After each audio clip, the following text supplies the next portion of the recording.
Selamat siang, Ibu Desi. Selamat siang, Ibu. Bagaimana kabarnya?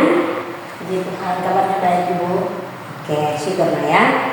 Baik, Ibu Desi, hari ini kita akan melakukan percakapan praobservasi, di mana percakapan ini dilaksanakan sebelum saya mengamati proses pembelajaran yang akan dilakukan di kelas. Nah, tujuan saya lakukan percakapan praobservasi ini supaya mengetahui dan juga mengevaluasi jalannya proses pembelajaran yang nanti akan dilakukan. Nah, tujuan lainnya yaitu supaya kita bisa tahu persiapan awal sebelum Ibu melakukan pembelajaran agar Ibu lebih siap dan lebih percaya diri sehingga bisa memberikan pembelajaran yang terbaik bagi murid. Nah, ini ada beberapa pertanyaan yang akan saya tanyakan kepada Ibu.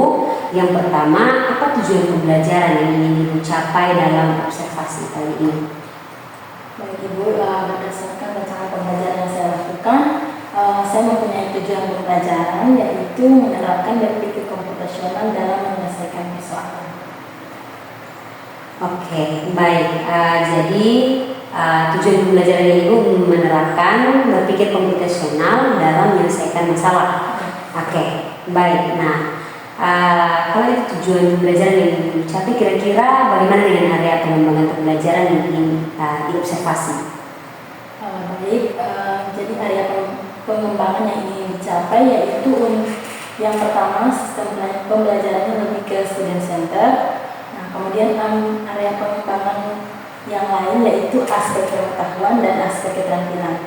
Nah, untuk aspek pengetahuan di sini saya mau melihat berapa luas siswa memahami aspek berpikir komputasional dalam kehidupan sehari-hari dengan pendekatan dekomposisi. Nah, baik untuk keterampilan di sini saya mau melihat siswa memilih variasi atau langkah-langkah dalam menyelesaikan persoalan dalam kehidupan sehari-hari dengan pendekatan dekomposisi. Oke, baik. Jadi pengembangan yang Ibu ingin saya amati yaitu yang pertama pembelajarannya menggunakan pembelajaran student center, dan yang kedua ada aspek pengetahuan dan juga aspek keterampilan yang Ibu ingin saya amati, di mana untuk aspek pengetahuannya bagaimana siswa memahami dalam penerapan berpikir komputasional untuk penyelesaian masalahnya dengan pendekatan dekomposisi. Dan untuk aspek keterampilannya yaitu bagaimana Ibu harap siswa dapat memvariasikan langkah-langkah dalam menggunakan pendekatan dekomposisi ya. Nah, sekarang saya ingin tahu bagaimana rencana pembelajaran yang ingin Ibu terapkan di kelas, baik strategi maupun model pembelajaran yang ingin Ibu lakukan.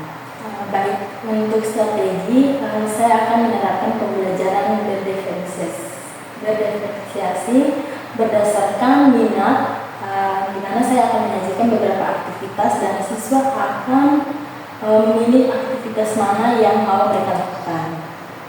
Kemudian saya juga akan melakukan pembagian kelompok sesuai dengan kemampuan, keterampilan dan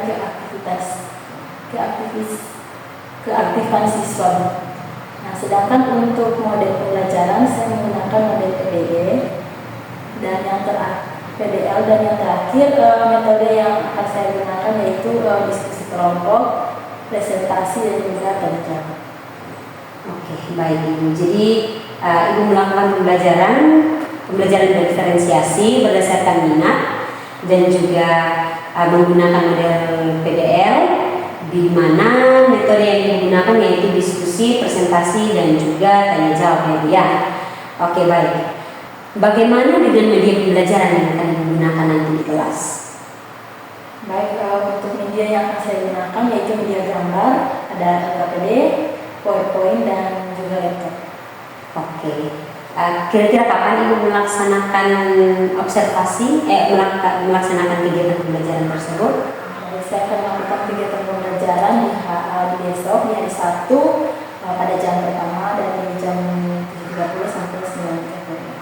Oke, Oke, baik. Jadi besok saya akan hadir untuk melakukan supervisi ke kelas Ibu, dan saya akan melihat juga mencatat hal-hal apa saja yang terjadi di dalam kelas. Dan setelah itu kita akan melakukan percakapan akhir setelah percakapan pasca observasi setelah Ibu melakukan kegiatan pembelajaran di kelas ya.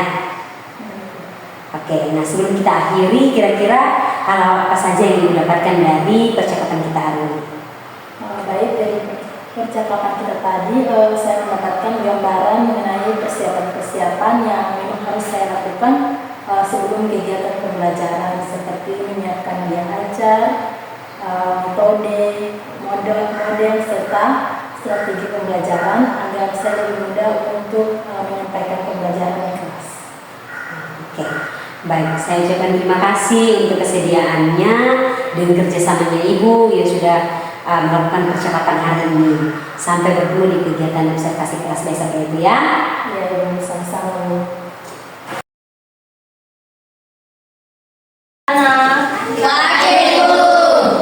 Ya, sebelum kita mulai pembelajaran, mungkin salah satu dari siswa bisa mengikuti dalam doa.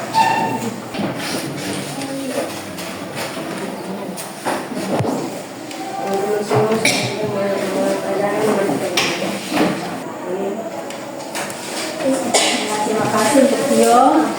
Semua hadir kok? Ada. Yang hadir ini dalam keadaan sehat-sehat, kalau ada yang sakit, sehat deh. Masih semangat? Masih. Ya. Masih semangat kok? Masih. Ya, sebelum kita mulai pembelajaran, kita akan buat ice cream ini. Kita buat satu meja 22 orang. Semua berdiri. Siap? Ya. Oke, kita mulai. Pegang meja. Pegang meja. Kepala, pundak, lutut, kaki. Kepala, pundak, lutut, kaki. Kepala, pundak, ambil. Kalau Ibu panggil nama, bisa bersuara ya. Almendo, Arjen, Astrid, Tio. Baik, hari ini kita akan belajar tentang berpikir komputasional. Di sini pengertian berpikir komputasional itu adalah konsep bagaimana kita menemukan masalah yang ada di sekitaran kita dan kita coba untuk memahami masalah tersebut. Terus kita mengembangkan solusi yang inovatif dengan bantuan perangkat teknologi komputer. Nah, berpikir komputasional itu memungkinkan kita dapat menyelesaikan masalah-masalah yang meskipun masalah tersebut merupakan masalah yang sangat kompleks. Nah, Ibu mau tanya dulu, pernahkah kalian mengalami kesulitan dalam menyelesaikan suatu tugas atau pekerjaan, misalnya di sekolah atau pekerjaan yang orang tua kasih di rumah, pernah atau tidak?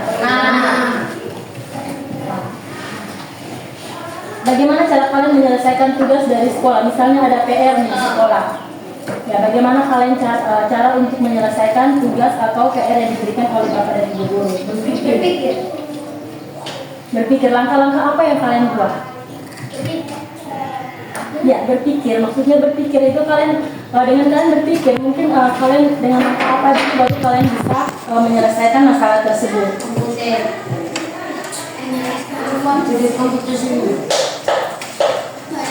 Kalian langkah-langkah apa yang kalian buat untuk menyelesaikan misalnya di tugas matematika sekolah ya, Bapak dan Ibu kasih PR matematika.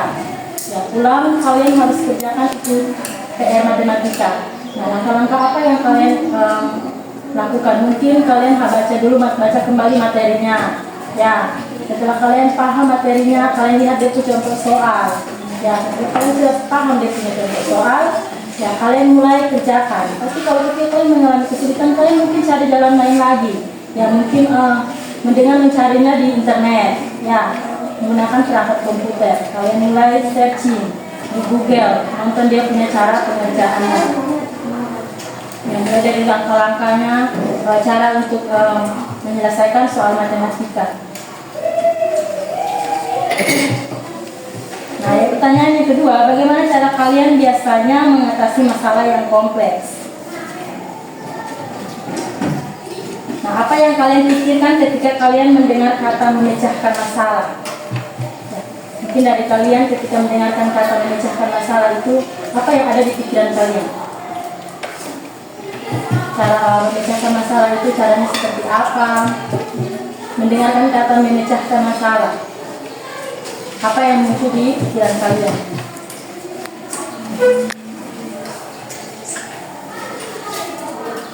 Nah, mungkin ibu cara kesan mendengarkan memecahkan masalah itu yang muncul dalam pikiran saya, bagaimana langkah-langkah dalam saya menyelesaikan masalah yang saya temui dalam kehidupan saya sehari-hari.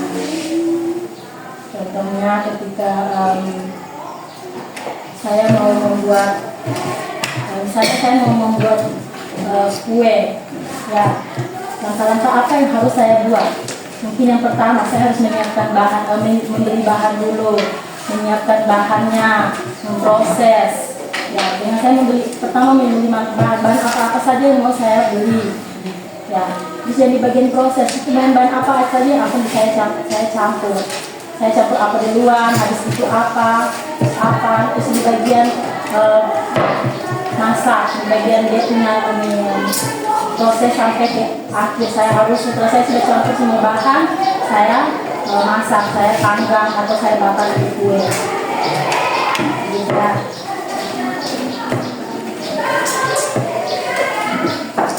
Nah, di sini berpikir komputasional itu yang tadi Ibu sudah jelaskan bahwa konsep berpikir komputasional itu bagaimana kita menemukan masalah yang ada di sekeliling kita, kemudian kita menemukan masalah tersebut dan kita mengembangkan solusi atau inovatif dengan bantuan perangkat teknologi komputer.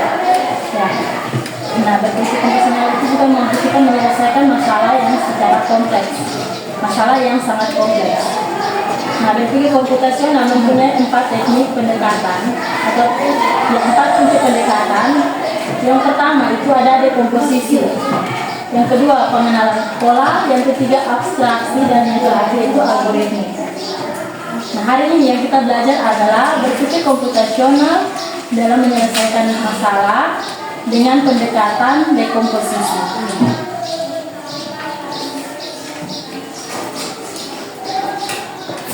Pengertian dekomposisi. Nah, di sini pengertian dekomposisi adalah pendekatan dengan memecahkan masalah besar dan kompleks menjadi masalah-masalah yang lebih kecil dan lebih sederhana sehingga lebih mudah untuk dikelola dan dipahami, kemudian dicari solusinya. Nah, istilah lain untuk teknik dekomposisi device on Congress atau device at impel. Ya, teknik pendekatan dekomposisi dapat digunakan dalam berbagai persoalan kehidupan dan mengembangkan sesuatu termasuk mengembangkan produk. Jadi contohnya seperti kita mau buat kue. Nah, langkah-langkah apa yang harus kita buat?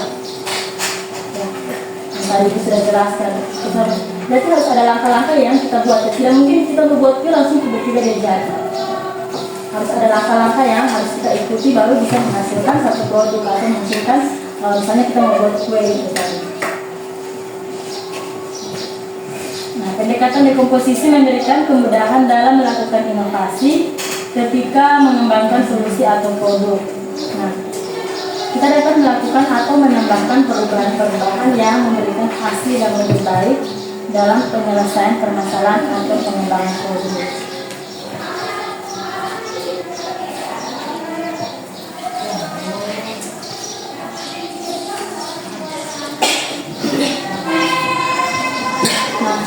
Ini Ibu mau tanya, pernahkah kamu merasa kesulitan dalam menyelesaikan tugas yang besar, yang kamal?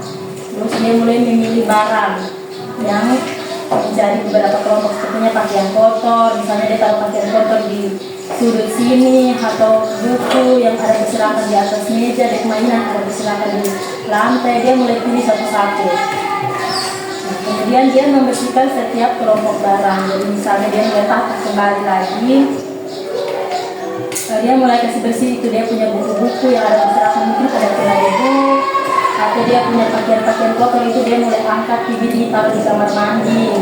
Terus dia punya mainan itu ada berserakan di situ, itu dia mulai kasih bersih satu-satu.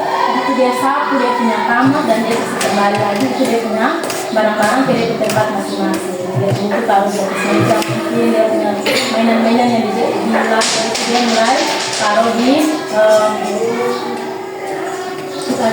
laci mainan. Terus dia punya pakaian kotor itu mungkin dia sudah angkat di kamar mandi untuk dia taruh di situ. Dan dia sudah melakukan yang namanya teknik dekomposisi. Contoh lain untuk teknik dekomposisi itu contoh lain dekomposisi untuk menyukseskan, misalnya kita mau buat acara ulang tahun sekolah. Langkah-langkah apa yang harus kita lakukan untuk menyukseskan ini kegiatan ulang tahun sekolah? Misalnya kita mulai dari perencanaan. Perencanaan di situ itu kita mulai bentuk formasi panitia. Terus kita mulai menentukan pilihan tema, penentuan anggaran dan penjadwalan. Misalnya formasi panitia itu kita membentuk panitia. Misalnya kalau acara itu pasti orang butuh namanya panitia dekorasi, yang di bagian dekorasi itu mungkin terdiri ada berapa orang. Misalnya 2-3 orang itu masuk dalam dekorasi. Terus acara, misalnya untuk acara itu dia mulai sudah bagi dia punya kelompok untuk susunan acara itu, nanti siapa yang MC, siapa yang nanti dia mulai bagi acara itu mau susun apa, MC habis yang bawa MC, terus acaranya mau seperti apa, mau ada pentas kok, ada mau kuis kok, dalam itu acara mulai susun dia punya susun acara. Terus yang berikut itu konsumsi. Nah, bagian konsumsi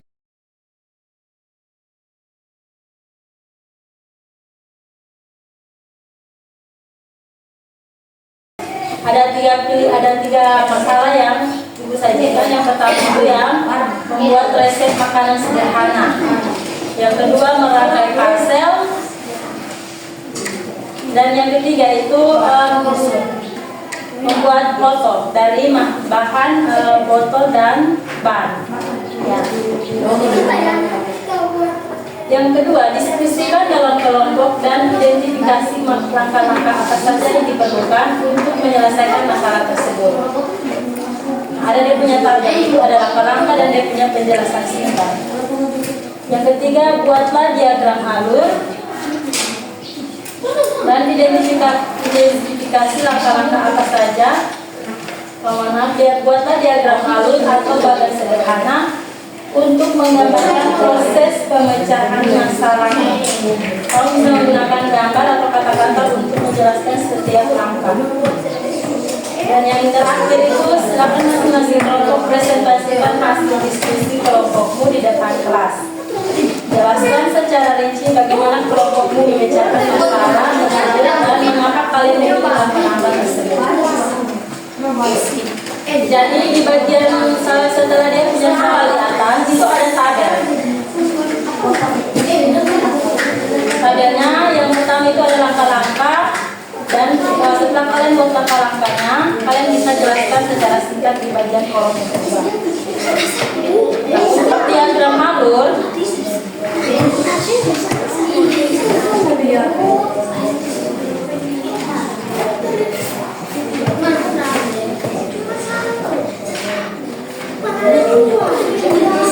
diagram alurnya kalian bisa gambar di kalian punya kolom yang ibu sudah siapkan itu diagram alurnya.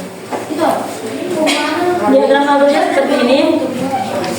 Nah, tadi yang ibu kasih itu untuk menyukseskan acara ulang tahun.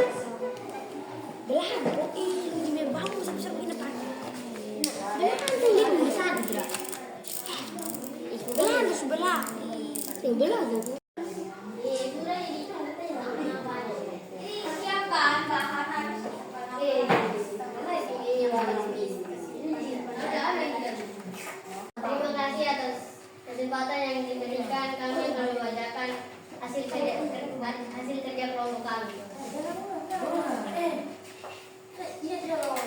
Langkah-langkah siapkan bahan. Laci, tali, peralatan sunat, bambu dan lem. Cara pembuatannya: bambu dipotong menjadi ukuran kecil seperti lencing dan pola.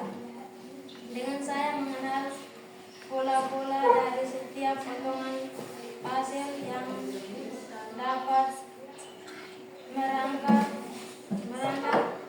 potongan. Kami akan presentasikan hasil potongan.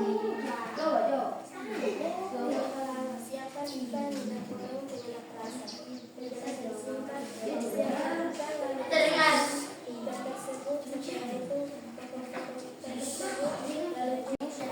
Halo. Menyelesaikan masalah tadi kalian menggunakan teknik apa ini?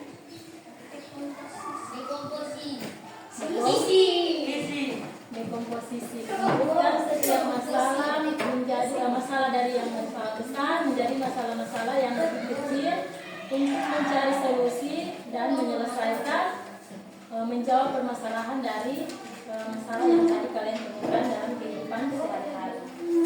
Pengenalan pola. Ya, tadi dalam berpikir komputasional itu kan ada 4 teknik: dekomposisi, pengenalan pola, abstraksi, dan algoritma. Tadi kita sudah belajar tentang dekomposisi. Minggu depan kita akan belajar tentang teknik pengenalan pola. Baik, untuk mengakhiri pembelajaran kita hari ini, tadi kita sudah awali dengan doa ya. Jadi kita harus tutupnya dengan doa. Ya.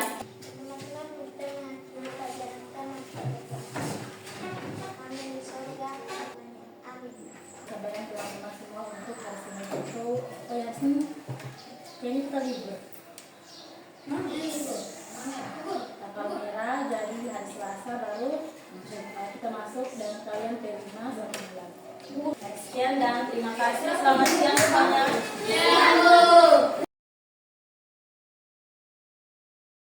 Baik, selamat pagi Bu Desi. Selamat pagi Ibu. Oke, jadi hari ini saya akan memberikan beberapa pertanyaan yang berkaitan dengan kegiatan pembelajaran yang telah Ibu lakukan tadi di kelas. Nah, ini tujuannya untuk mengevaluasi sejauh mana proses pembelajaran yang telah Ibu lakukan. Nah, untuk pertanyaan yang pertama, bagaimana perasaan Ibu setelah proses pembelajaran yang dilakukan itu selesai?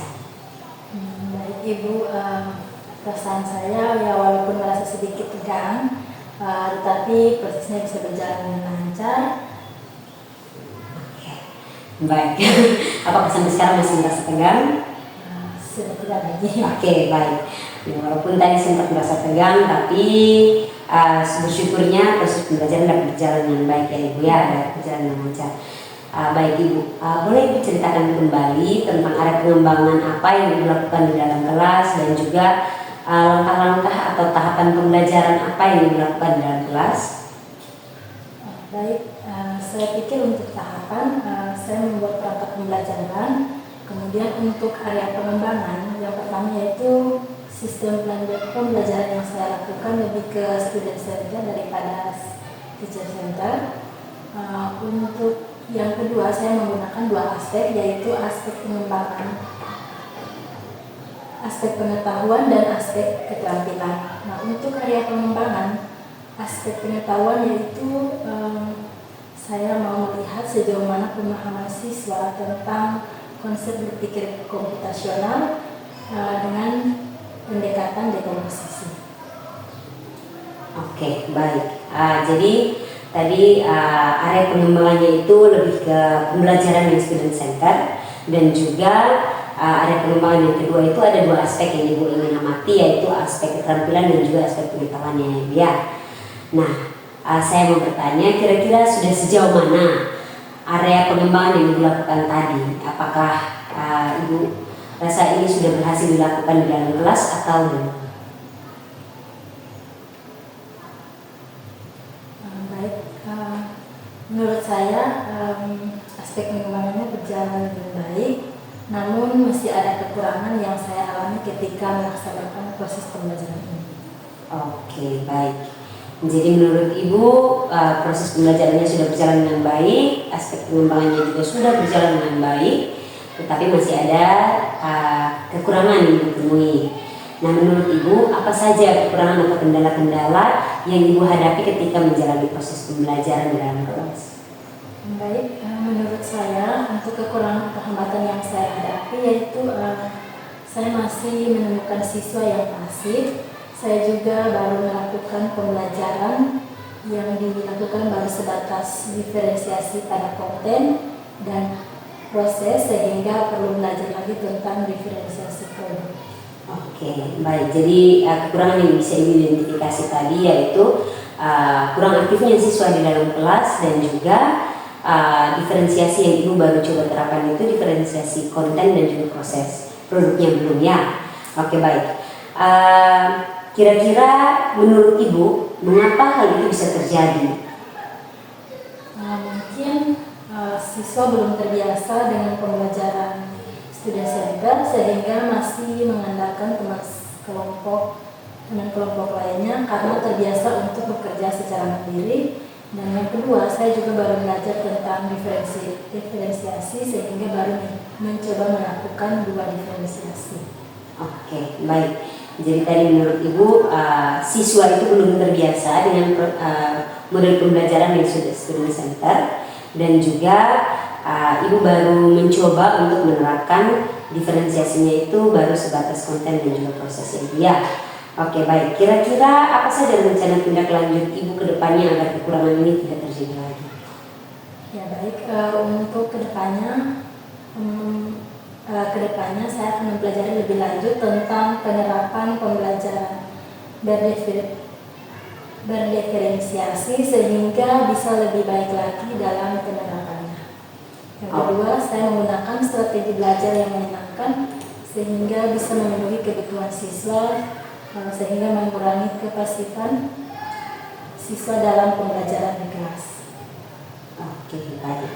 Jadi Ibu ingin untuk mempelajari lebih lagi tentang pembelajaran diferensiasi dan juga ingin belajar tentang strategi pembelajaran yang menyenangkan. Nah, kira-kira tujuan apa yang hendak Ibu capai dari dua aktivitas pengembangan ini tentang pembelajaran diferensiasi dan juga strategi pembelajaran yang menyenangkan? Baik, untuk tujuan pembelajaran dari pembelajaran diferensiasi itu tujuannya itu saya mau dapat memaksimalkan pembelajaran berdiferensiasi di kelas. Dan yang kedua itu untuk strategi pembelajaran yang menyenangkan, tujuannya itu dapat mengaktifkan seluruh siswa dalam proses pembelajaran. Oke, baik. Jadi tujuan yang tadi ingin Ibu capai yaitu yang pertama untuk pembelajaran diferensiasi itu supaya memaksimalkan diferensiasinya di dalam kelas. Sedangkan untuk strategi pembelajaran yang menyenangkan itu tadi Ibu mau agar mengaktifkan seluruh siswa dalam kelas ya. Oke, baik. Menurut Ibu ukuran keberhasilan dalam aktivitas pengembangan kedua aktivitas ini menurut Ibu apa saja? Baik, untuk yang pertama pembelajaran diferensiasi pendukung ukuran keberhasilannya itu ketika saya mampu menggunakan tiga bentuk diferensiasi dalam pembelajaran. Dan untuk aktivitas pengembangan yang kedua yaitu ukuran keberhasilan yang saya pakai yaitu ketika seluruh siswa aktif dalam setiap aktivitas pembelajaran yang dilakukan dalam proses belajar di kelas. Oke, baik. Dari ukuran keberhasilan yang sudah Ibu sampaikan, kira-kira adakah faktor-faktor pendukung lainnya yang bisa mendukung Ibu di dalam mengembangkan aktivitas pembelajaran berdiferensiasi maupun strategi pembelajaran yang menyenangkan? Ya, untuk kedua aktivitas pengembangan ini mungkin saya perlu dukungan dari kepala sekolah, rekan sejawat, internet untuk mengakses beberapa platform untuk belajar seperti BNN, YouTube, TikTok, dan lain-lain, dan yang terakhir siswa. Oke, baik. Nah, kira-kira menurut Ibu untuk waktunya kira-kira Ibu bisa mulai kapan untuk memulai aktivitas pengembangan ini? Ya, mungkin waktunya pertengahan September di tahun ini karena kebetulan siswa-siswi sedang melakukan PDMA, jadi waktunya bisa saya pakai untuk belajar. Oke, baik. Terima kasih untuk setiap tanggapan dari pertanyaan-pertanyaan yang sudah saya sampaikan. Saya berharap semua rencana ke depan, semua aktivitas pengembangannya ini dapat terrealisasi dengan baik dan secepatnya. Ya, baik. Sama-sama.